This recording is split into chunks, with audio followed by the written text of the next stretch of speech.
Hello, I'm Mrs. Hodson, second grade teacher. I'm here to read to you from our story, Stella and Ruby. All morning Stella strokes Ruby, pats her, smells her. They flap their ears, they rumble and roar, they sway as if they're dancing. Ruby clings to Stella's tail. She slips under Stella's belly. Sometimes they just lean into each other. Their trunks twirl together like jungle vines. Stella looks so happy. It's more fun to watch than any nature show I've ever seen on TV. Home of the one and only Ivan. George and Mac are out by the highway. I can see them through one of the windows.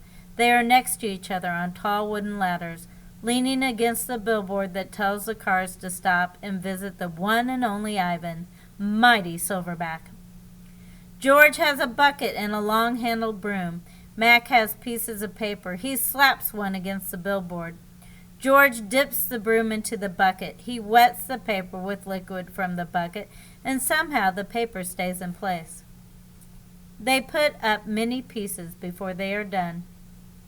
When they climb down from the ladders, I see they've added a picture of a little elephant to the billboard. The elephant has a lopsided smile. She's wearing a red hat and her tail curls like a pig's. She doesn't look like Ruby. She doesn't even look like an elephant. I've only known Ruby one day and I could have drawn her better. Art lesson. Ruby asks a lot of questions. She says, "Ivan, why is your tummy so big?" And, "Have you ever seen a green giraffe?" And, "Can you get me one of those pink clouds that the humans are eating?" When Ruby asks, "What is that on your wall?" I explain that it's a jungle. She says the flowers have no scent and the waterfall has no water and the trees have no roots. I'm aware of that, I say. It's art, a picture made with paint. Do you know how to make art, Ruby asks. Yes, I do, I say, and I puff up my chest just a little. I've always been an artist. I love drawing.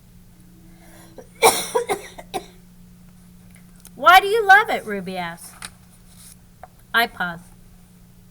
I've never talked to anyone about this before.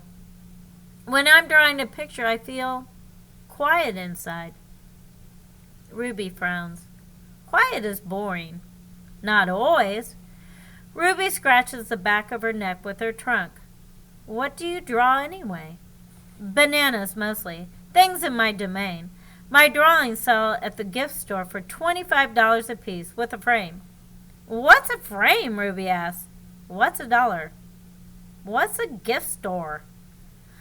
I close my eyes. I'm a little sleepy, Ruby. Have you ever driven a truck? Ruby asks. I don't answer. Ivan, Ruby asks, can Bob fly? A memory flashes past, surprising me. I think of my father snoring peacefully under the sun while I try every trick I know to wake him. Perhaps, I realize, he wasn't really such a sound sleeper after all. Treat.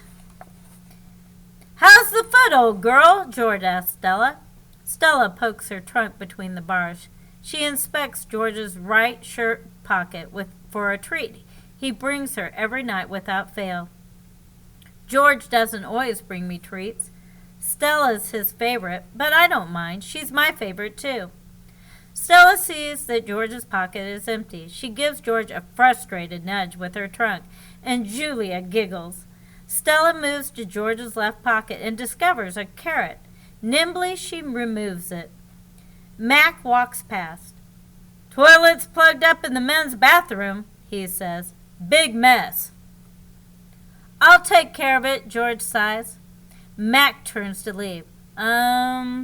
Before you go, Mac, George says, you might want to take a look at Stella's foot. I think it's infected again. Darn thing never does heal up right. Mac rubs his eyes. I'll keep an eye on it. Money's tight, though. Can't be calling the bed every time she sneezes. George strokes Stella's trunk. She inspects his pockets one more time just in case. Sorry, girl, George says, as he watches Mac walk away. Elephant jokes. Ivan, Bob?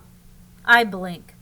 The dawn sky is a smudge of gray flecked with pink, like a picture drawn with 2 crayons. I can just make out Ruby in the shadows waving hello with her trunk. Are you awake? Ruby asks. We are now, says Bob.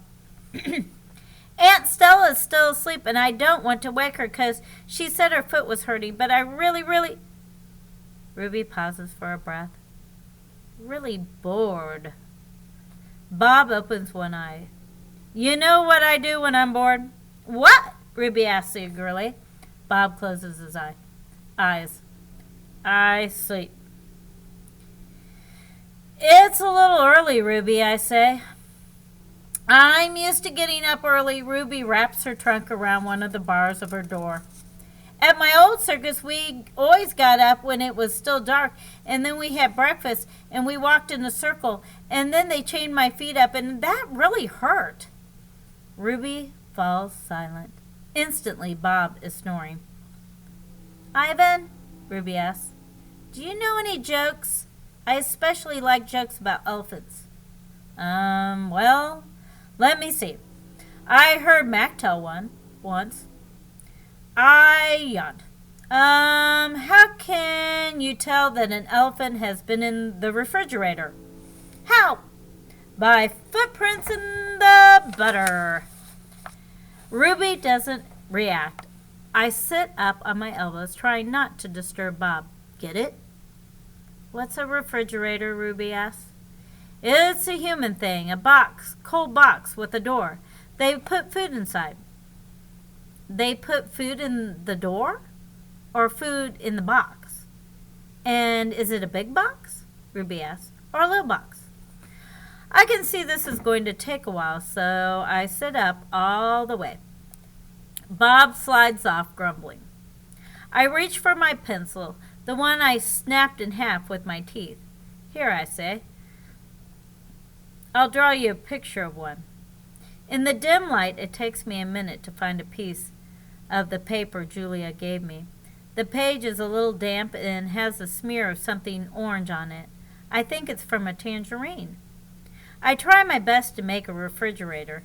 The broken pencil is not cooperating, but I do what I can. By the time I'm done, the first streaks of the morning sun have appeared in flashing cartoon colors. I hold up my picture for Ruby to see. She studies it intently. Her head turns so that one black eye is trained on my drawing. Wow, you made that? Is this the thing you were telling me about before? Art? Sure is. I can draw all kinds of things. I'm especially good at fruit. Can you draw a banana right now? Ruby asks. Absolutely. I turn the paper over and sketch. Wow! Ruby says again in an odd voice. I hold up the page. It looks good enough to eat. She makes a happy listening sound, an elephant laugh. It's like the song of a bird I recalled from long ago, a tiny yellow bird with a voice like dancing water. Strange, I'd forgotten all about that bird, how she'd wake me every morning at dawn and I was still curled safely in my mother's nest. It's a good feeling making Ruby laugh, so I draw another picture and another along the edges of the paper, an orange, a candy bar, a carrot. What are you two up to? Stella asks, moaning as she tries to move her sore foot. How are you this morning? I ask. Just feeling my age, Stella says. I'm fine. Ivan is making me pictures, Ruby says, and he told me a joke. I really like Ivan, Aunt Stella. Stella winks at me. Me too, she says. Ivan, want to hear my favorite joke? Ruby asks. I heard it from Maggie. She's the one of the giraffes in my old circus. Sure, I say. It goes like this. Ruby clears her throat. What do elephants have that nothing else has? Trunks, I think, but I don't answer because I don't want to ruin Ruby's fun. I don't know, Ruby, I reply. What do elephants have that nothing else has? Baby elephants, Ruby says. Good one, Ruby, I say, watching Stella. stroke Ruby's back with her trunk. Good one, said Stella. Have a good day.